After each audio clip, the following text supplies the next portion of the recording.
In this question, you've got 2 to the power of x squared and divided by 2 to the power of 4x plus 1. If you look at more simple ones like 2 to the power of 6 and you're going to go 2 to the power of 4, the question is, what do you do with the powers? Well, in this case, this gives us 2 to the power of 2.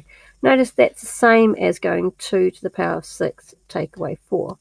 So if you have divided by and you have the same bases, then the powers you minus. So we're saying that if you had 2 to the power of, say, m, and you divided by 2 to the power of, say, n, that would give you 2 to the power of, and you take the m and you subtract the n. Okay, so you subtract powers when you're dividing. So going back to this one here, the problem that you have, if you write it as 2 and subtract your power, so x squared, and you're going to take away the bottom power, which is 4x plus 1. And that's going to be less than 16. Now, 16 is the same as 2 to the power of 4. Okay, let's just tidy up this left-hand side. So that gives us x squared minus 4x. And it's minusing the bracket, so it's going to be minus 1. And that's going to be less than 2 to the power of 4.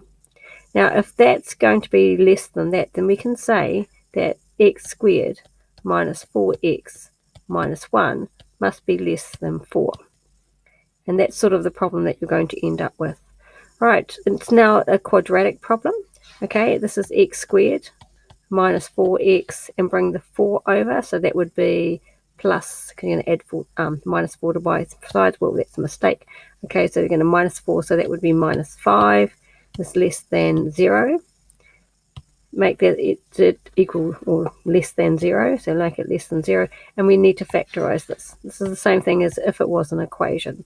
Okay, so we have x minus 5 in here, x plus 1. Now, this one here is a problem that we probably haven't done in class yet.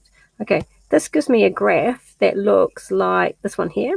So the graph of y equals x minus 5, x plus 1 to 1. Looks like a parabola, positive one, that goes like something like that. And we know that if it passes through the x-axis, it goes through at positive 5 and negative 1. That's because when you make this equal to 0, okay, we get the solutions that are x equals 5 for the first bracket and minus 1 for the second bracket. So those are going to be the x-intercepts. If the x-intercepts are there, then we know that the y-axis is probably there somewhere. And we want this graph, this equation here, this graph to be less than 0. Can you see the graph there is smaller than 0? Okay, in other words, the y value is smaller than 0. And that's between the values of negative 1 and 5. So we write that like this. Okay, or we could write in English, between negative 1 and 5. So any x value between negative 1 and 5 will give you the values at which that is less than 16. Hope that makes sense.